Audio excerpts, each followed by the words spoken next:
Hey everyone, it's Thomas from the Booze and BJJ podcast. It's the July 4th weekend of 2023, and I'm going to do a pre-recorded solo show tonight. I didn't really feel like doing a live stream with just myself. Everybody else is either on vacation or spending time with their family, and my kids are asleep, so here we go. Decided to do a live viewing of a video that one of our viewers sent me. It's about Shaolin Kenpo Karate.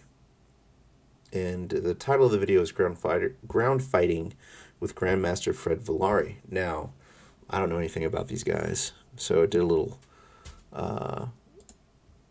search on YouTube for some of their videos. A good number of videos came up, and I found a Wikipedia page for them. Hold on a second.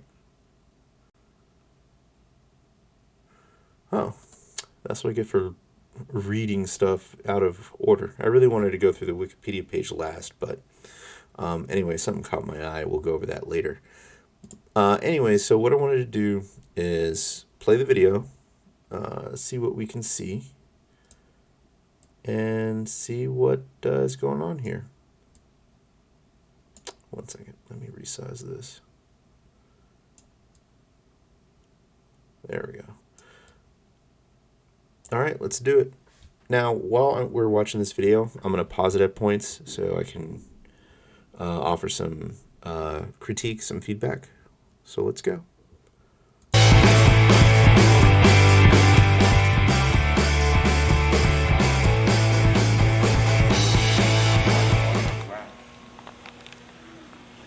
Could you defend against a knife from the ground?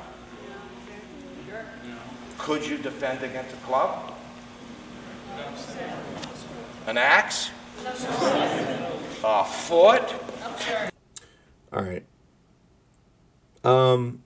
Honestly, even with, traditional martial arts training, defending yourself against a knife, an axe, club, whatever, when you're unarmed is difficult in itself. If it's a bladed weapon and you have to defend yourself, you are going to get cut. Doesn't matter if you're on the ground or on your feet. Of course, when you're on the ground, you're at a even more of a disadvantage because obviously you're on the ground, like you're not standing up. But one of the first things that jiu-jitsu guys do if the going gets too heated is they get up and they get mobile. Like, they're not just going to stay on the ground. One of the things I teach my guys is that if you're up, stay up. If you're on the ground, figure out how to get up. Especially if we're discussing something more of a self-defense oriented situation. Now, for competition and you're playing guard, play guard all day. Whatever. But one of the things that I tend to see is that people conflate sport jiu-jitsu and they conflate two scenarios, two different applications of jiu-jitsu, sport and self-defense. This would be more of, I assume, a self-defense oriented commentary by this gentleman. But let's see. No. Okay? In a regular situation, two guys are fighting on the ground. The girlfriend will finish you off. She's the most dangerous. I mean, yeah, but any even in a stand-up fight, if you're not paying attention to where all parties are, somebody's girlfriend could come up behind you, even if you're boxing someone, and hit you in the back of the head with a lead pipe. I think he's going off of. It sounds like what he's doing just from initial evaluation from an initial valuation. Sounds like he's going over theoretical situations and trying to present them as like fact. Like, if A happens, then B is the resulting reaction or whatever. Theory crafting, basically, but he's theory crafting and presenting it as the fact of the matter. Yeah, I mean, the scenario he detailed out here, that's not specific to people fighting on the ground. But let's continue. You would never see a mercenary train like this, because while he's... Well, that's a different realm of things. Yeah, I mean, mercenary training is very similar to military training, because most mercenaries are ex-military, from what I understand. So, of course, it's going to be different. On the ground, I'll run by and slit his throat. So we're discussing murder. I'm lost here at this point. Why would you be running around slicing people's throats of people who are fighting on the ground? If he was making a point, then sure, but you could run by someone who's standing and slit their throat. I'm on the way to the next guy.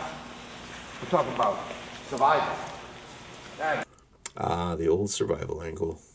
Let's continue. Roll around like two crawlers, okay? Now, if you do happen to get on the ground, all right, let's go over a couple of things. But don't go for it like it's the greatest thing since milk toast, okay? Let's get to, you're done. I'm with him on the ground, and the girlfriend pulls out a knife out of the pocketbook, I'm dead. Well, if you're fighting someone standing up and you're not paying attention to what the girlfriend's doing and she pulls a knife and stabs you, you're also dead. It's not specific to ground fighting. If he's got a buddy, guess what? The buddy's going to club me. Again, not specific to ground fighting. Am I right? Yes, sir. Now do we understand why we don't go to the ground? Yes, sir. Who wants to go to the ground? That's what I want to hear. But if you end up on the ground, there are ways to fight. Okay, he's got me in the guard, right?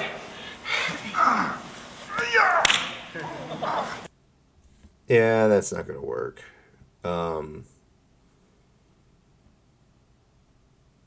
So even right here where I have it paused, see he has elbows in this guy's throat and his arm he is across his body here, and his posture is all the way forward. This with his posture broken down like this, it leaves him open to a whole bunch of different techniques. If the guy on the ground here who's playing guard, and I assume this is more or less a reference to a jiu-jitsu player or maybe even a judoka, there's all sorts of different things that he's leaving himself vulnerable to here, going for this elbow in the throat technique. Personally, I'd grab his wrist, pull it all the way to the side, and start taking his back. I would just choke him. Especially with the way he's stretched out here, if that happened, he would be flat, face down on the ground. That's probably one of the worst positions you can be in a fight. Yeah. You use your feet. Remember I taught you today your feet? Okay, hold me in the guard as tight as you want, Bob. Who's going to walk up in the guard? Get your feet up. He's got me in the guard. He's choking me. It hurts. Just bring your foot up and leave this down on it. This guy doesn't know anything about fighting from a guard position, especially a closed guard. Yeah. I honestly wouldn't, even if I didn't allude to it before, I honestly wouldn't take anything this guy says seriously. Now, I haven't heard him talk about his regular techniques. I'm just in reference to his ground techniques that he's showing here in his philosophy about ground fighting. I wouldn't take anything that he's saying seriously after seeing this display. His pancreas. Okay? Watch this. He's got me in the guard. Watch, it's going over real fast. Yeah, that's how you leave yourself open for a broken arm. That's an easy setup for an arm bar. Watch. Lung. It's over. It also leaves him open for a sweep. Just a simple sweep. He'd be on his back, on his side, worst case scenario. Well, not worst case scenario, but on his side, even if he resisted to the point where the sweep didn't go full tilt. Watch. God, I won't do it. So That's easy to defend against. You just smack his wrist away. You know, if it's an emergency, if he's actually got his thumb in your eye, that's really all you have to do. Especially like this. And then you could sweep him. Sweep him that same side. I'd really like to see him try this stuff on someone who actually is experienced playing guard. The way that his uke here, with his arms out like this, that's the number one thing I tell people not to do when they have someone in their guard. You have to get your grips. You have to keep your arms in, close, ready to defend, ready to off balance something. Just having your arms out like in the winds like that does you no good. Your first line of defense, second line of defense, in this case, depending on how you describe it, one of your primary defenses is going to be your arms in this case, and he's got them completely in the worst position possible. The only other worst position he could be in terms of where his arms are going to be is going to be directly over his head like this. It's just my opinion. But yeah, this is a poor display. It's just... It's not good technique. If he knew anything about jiu-jitsu, judo, or even basic judo newaza, this wouldn't fly. But then again, like I said before, like he doesn't know. It doesn't seem like he knows what he's talking about in this regard. So let's continue. Now put your hands up, like your hands are trying to block, right? Okay, you can't block everything, okay? I mean, of course you can't block everything, but open hand choking somebody's throat like that, again, it's easy to defend, and you're opening yourself up for a broken arm. He can hold his legs up and put your leg... It's not like it is in reality. You understand? Yes. Okay? And you stick your... I mean, this has to be just wholly theoretical. It has to be. If he had ever fought anybody who's even not proficient, but just competent in ground fighting, like, none of this stuff would work. None of this stuff, there's no way he'd be able to look at someone with a straight face and say that these are viable techniques. Finger right up his nostril, okay? You open his mouth like this and you tear his gum. Yeah, but if you put your thumbs in someone's mouth, he could just bite your thumbs. This is silly. Right? And say, how do you like the guard now? Give me the guard. And you rip him right apart. You don't like the guard, believe me. That hurts. See what I mean? Regular grappling doesn't expose as much. Okay, so... What does he mean by regular grappling? Now, there's things he can do down there to get me off. You get on top, Bob, okay? Forget all the guard. I want to get out of here. I want to go home. Right? Put your weight on me, right? He's got his weight on me, and the weight takes a lot out of you. Just go like this. Up. Bam! I mean, I guess that would work if somebody didn't know what they were doing. Of course. Again. Up, ankle. Look.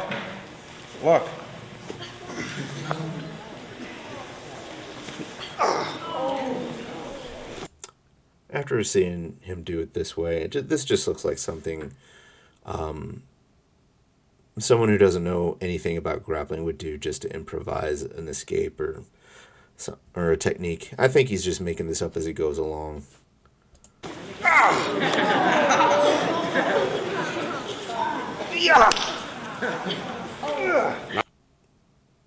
That is like the weirdest ankle lock toe hold submission I think I've ever seen.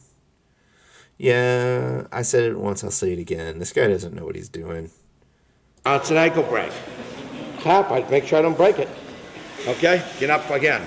I don't like, going to the ground or anything. Again, it's too much weight for me. Put this up, boot him off. Hold his leg here.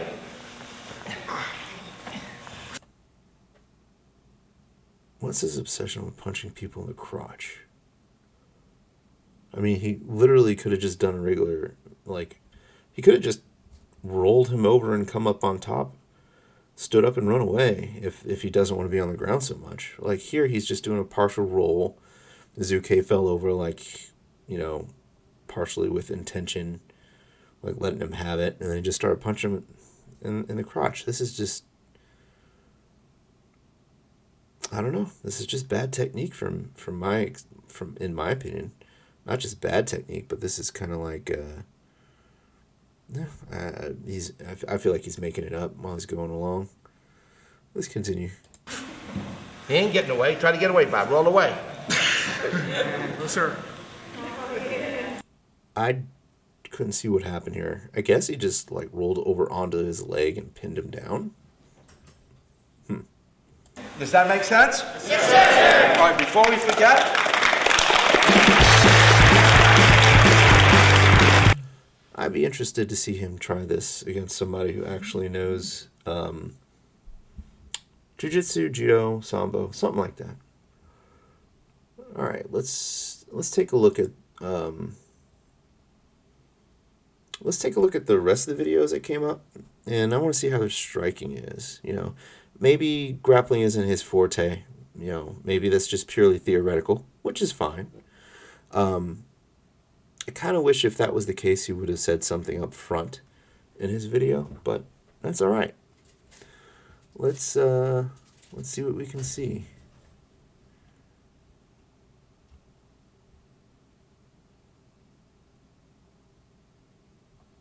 '21 combination Shaolin Kenpo Karate.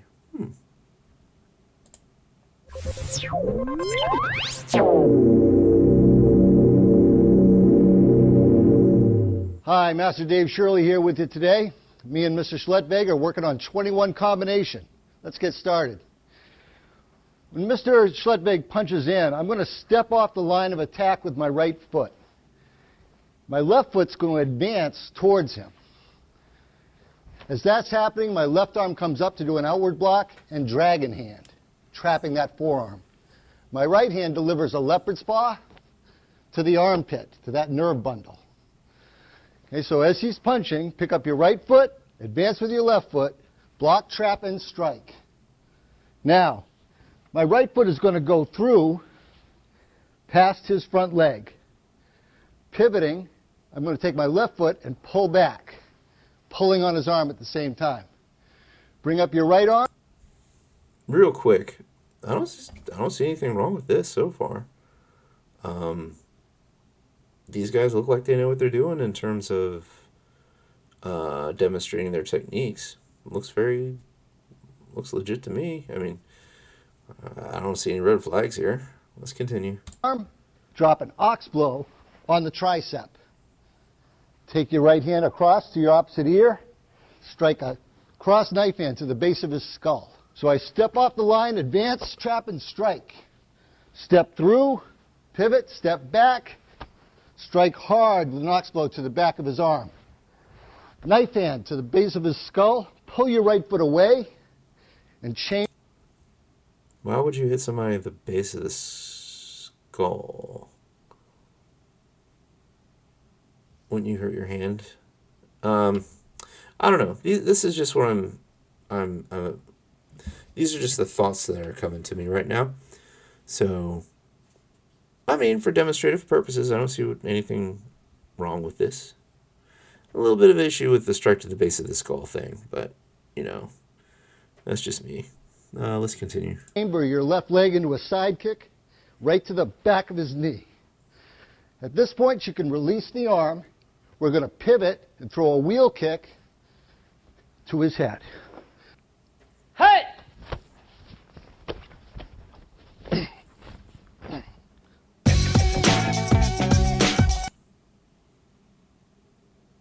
What made that a 21 combination? Does that mean 21 strikes? Because that wasn't 21 strikes. Does it Mr. mean, Schlettwig, does it mean like it's the 21st combination of a list of combinations you have to know? I don't know. Either way, no problems here really. Just a little minor question about the strike to the back of the skull, but it is what it is. Let's pick another video.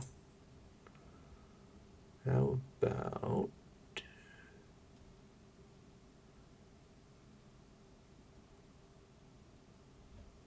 Let's see what we got. Shaolin Kenpo meets Western boxing.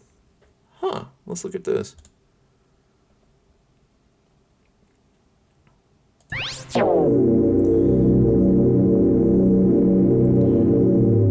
Change your style and crouch, but the hook and everything is the same.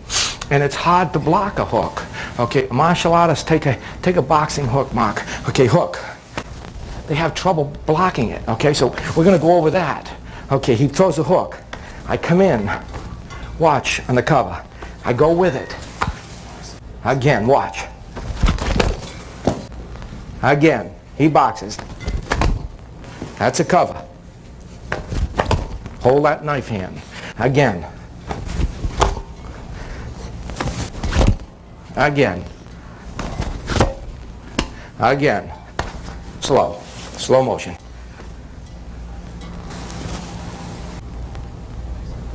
And I generate my power from here to snap the neck. Now there's two. I wonder how strong those strikes he's doing, the Grandmaster here. I wonder how strong the strikes he's demonstrating are compared to the power of the average punch of, you know, an American boxer, Western boxer, so to speak. I wonder what that comparison is.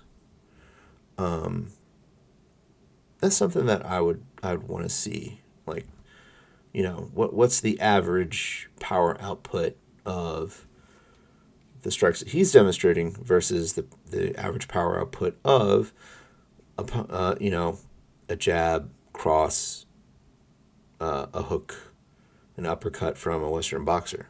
I think that would be very interesting. Two cuts. It's not a knife hand shoot though. Okay, it's from here. I pull it in here from the leg, the left leg, and I cut down. I bring my cut this way. Bring jab. Front punch is what? Front punch, right? It's jab. Hands out here. Do not bring it back. Like a karate, you're only taught this way to learn, to develop the strength. But after you're fighting it from the gate, you jab from here. Okay, you jab. Now you can jab with either hand. The weakness in jabbing or leading with a right punch or your heavy punch is you're open for a hook. Just hook me, Mark. You're a sucker for a hook. Okay, but I believe in hooking and switching hands and leading with both. Okay, because I don't like to get hit. Okay, so if I lead with this back foot, hook me, Mark, right? I have the ability to lock. Okay?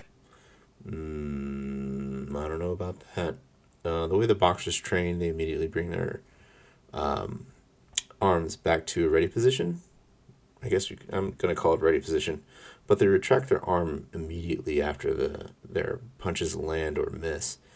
I don't know how much success he's going to have to get an overhook or whizzer, whatever he wants to call this. It looks like an overhook or a whizzer to me, but yeah, I'm going to have to question that a little bit. Okay? Not like a regular boxer, he can't hit certain ways. There's so many rules. Now again. Oh, so he's not supposed to be a regular boxer. Okay, then I give that more of... I'll upgrade that from a questionable to like a maybe.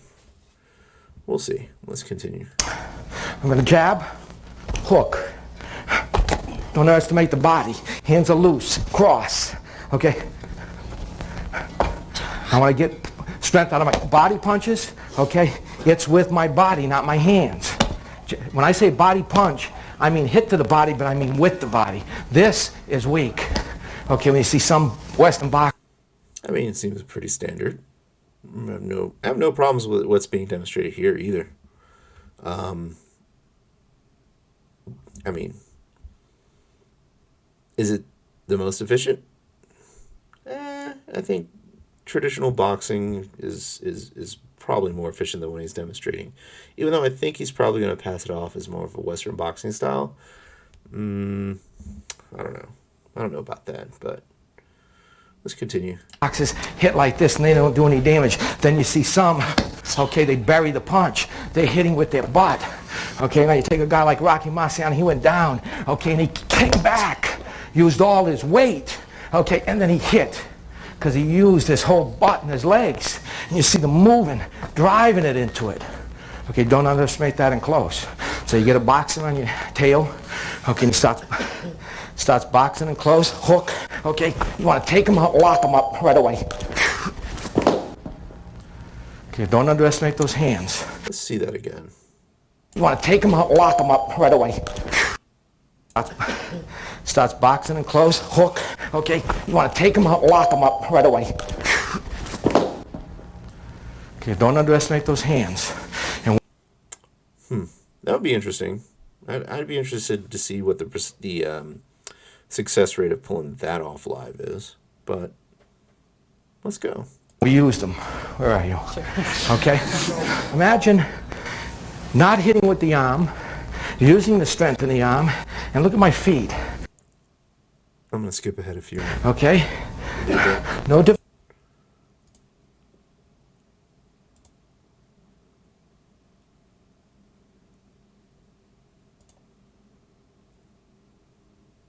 Huh. More punching techniques. Looks like he does like a slight, like a clothesline strike or something. Yeah. I guess that's okay. I mean, again, for demonstrative purposes, I don't really see anything wrong with what he was showing. Yeah, I mean, it is what it is. This looks more believable than the ground fighting video that we watched previously. Let's watch one more video. This one is sweep, lock, and twist leg 11 combo. I think the whole number combo thing is just like the number of the combo that they're showing and not necessarily how many strikes are in the combination. Like 21 combo is probably more than likely the 21st combo of their system, not necessarily a 21 hit combo, for example. But let's see.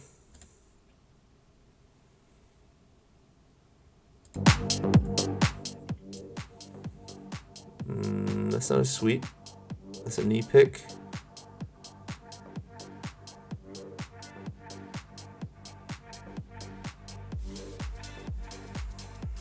What? Let's watch that again. Okay. So that's a knee pick. He turns him over. So turning him over is the result of twisting the leg.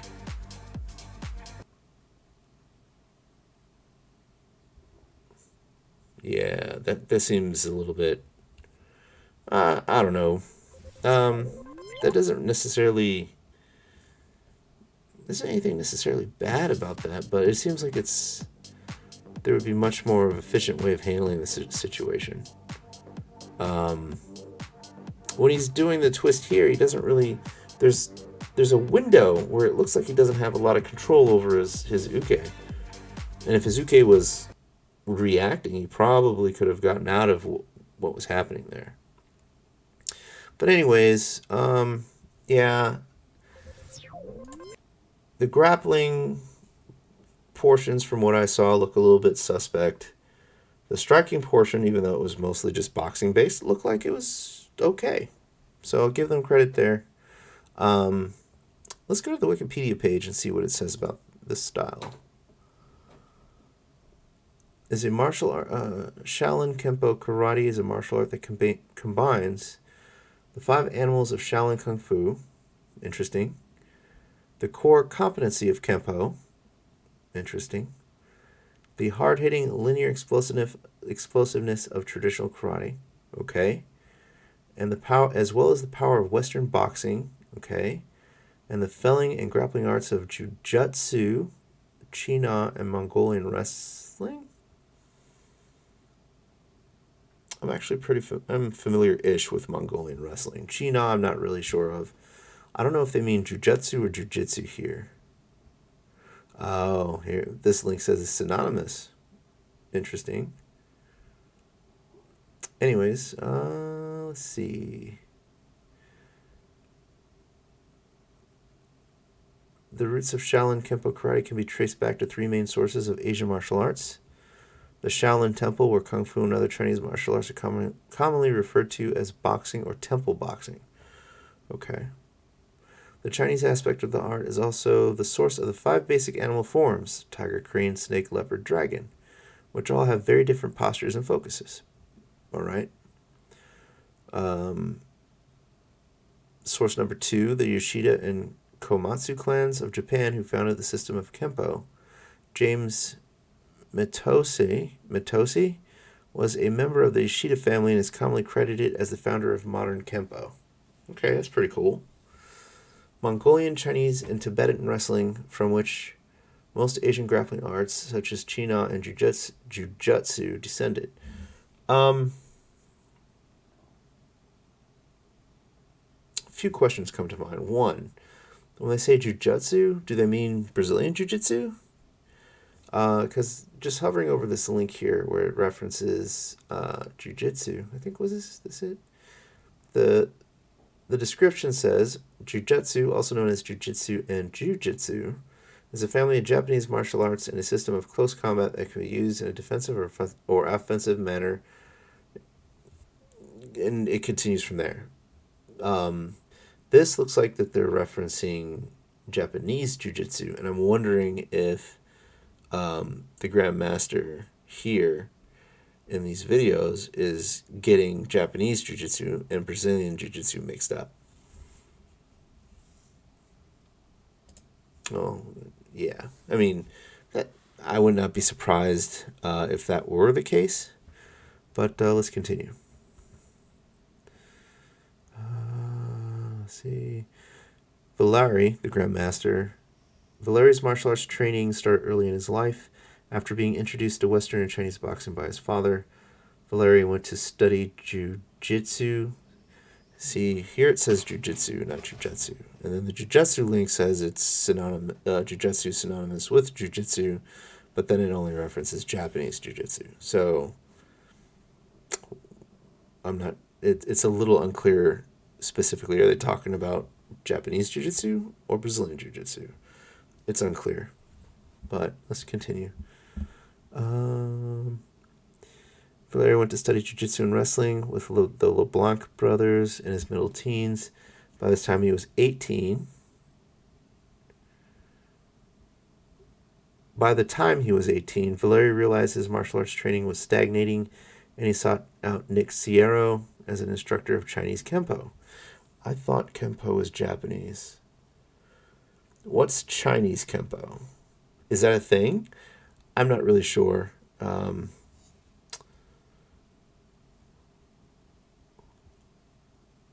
Let's take a look.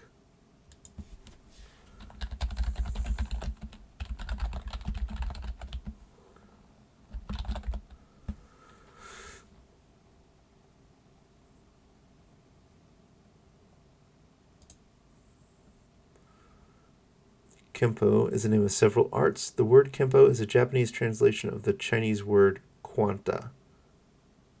Quanfa? I'm probably butchering that pronunciation.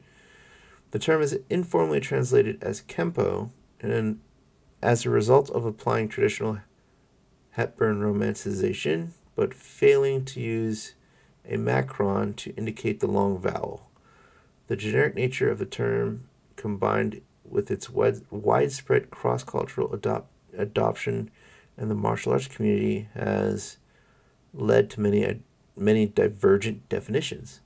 The word Kenpo translates thus: Ken meaning fist and Po meaning method or law, as in the law of gravity. A correct interpretation of the word Kenpo would be fist method, the same meaning as Quanfa. However, it is often misinterpreted as the law of the fist. Okay. So this goes on to detail Shorinji Kenpo,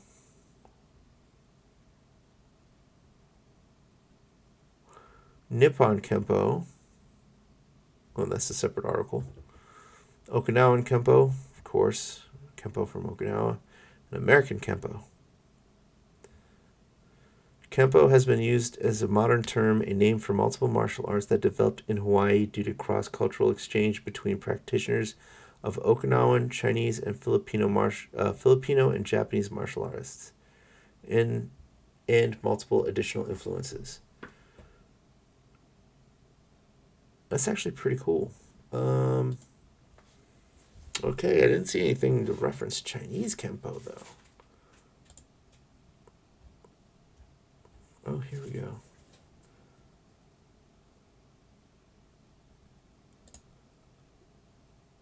What is this? This is anime. This is an anime website. Oh, hold on. This is stupid.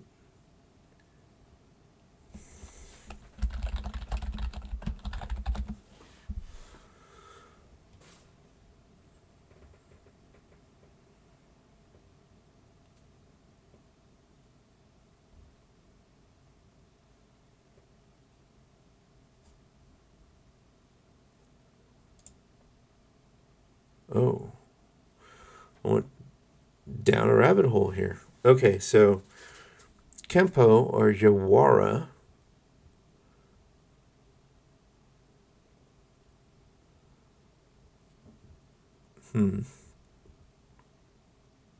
I think this just reiterates kind of what it's just a expansive reiteration of what we read from the Wikipedia page. Well, anyway, let's continue here. Actually, this is bothering me. I'm going to go watch, just real quick, some of these videos. Actually, I'll do that later on. I didn't see anything that looked distinctly like Mongolian wrestling or even jiu-jitsu from what the Grandmaster was doing. Maybe some of his other practitioners have a better handle on those skill sets, but let's just continue reviewing this, the Wikipedia page. The development of this system consists mainly of mastering several existing martial arts, removing movements Valeri deemed inefficient, and then integrating the remaining movements into a cohesive system. Fred Valeri borrowed heavily from the following in the development of his style: Shaolin Kung Fu, which is the backbone, and it gives a reason why. Karate for its mechanical style, as well as linear and angular movements. I feel like I read these before. Yeah, I think so. I'm not going to read the rest of them. Controversies.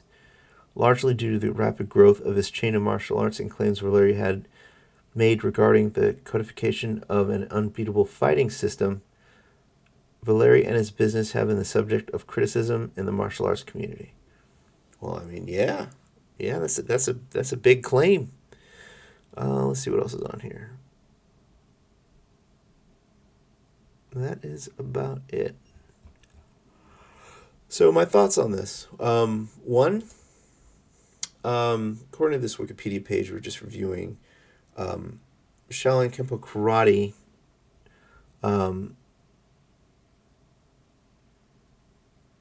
has grappling as one of its main sources, and specifically Mongolian wrestling, Chinese and Tibetan wrestling, and Asian grappling arts, quote unquote, which includes Chi-Na and Jiu-Jitsu, which seems like they're not conflating, but mixing up the spelling of Jiu-Jitsu and Jiu-Jitsu. But either way, in that realm, in grappling, from the little that I saw, because I only really reviewed 2 videos, it does not seem like they had the Grandmaster does not seem like he knows very much about grappling. And his striking, from what I can tell, seems a little bit better. So I give him, like, no issues there. Give him all the credit in the world. But I'd like to see the next, I'd like to see if anything grappling related that I can identify pops up in his videos and shenanigans, and we'll see what happens. But anyways, that's it. What do I think about this guy? I think he means well, and I think he is more than happy to share his techniques, but it just doesn't look like he knows anything about grappling, and that's okay. Not everybody has to or does, but that seems to be a selling point in his business where he, you know, I lost my train of thought. But anyways, discard that last sentence. I was just rambling. And we're going to go now. So, yeah, if you need me or want me to review any other videos, just let me know. If it's a technique video, a video of you rolling, send them my way anyways. And me and the rest of my co-hosts will get together and we'll critique you in a very polite and constructive way. Anyways, I'm out. Talk to y'all later.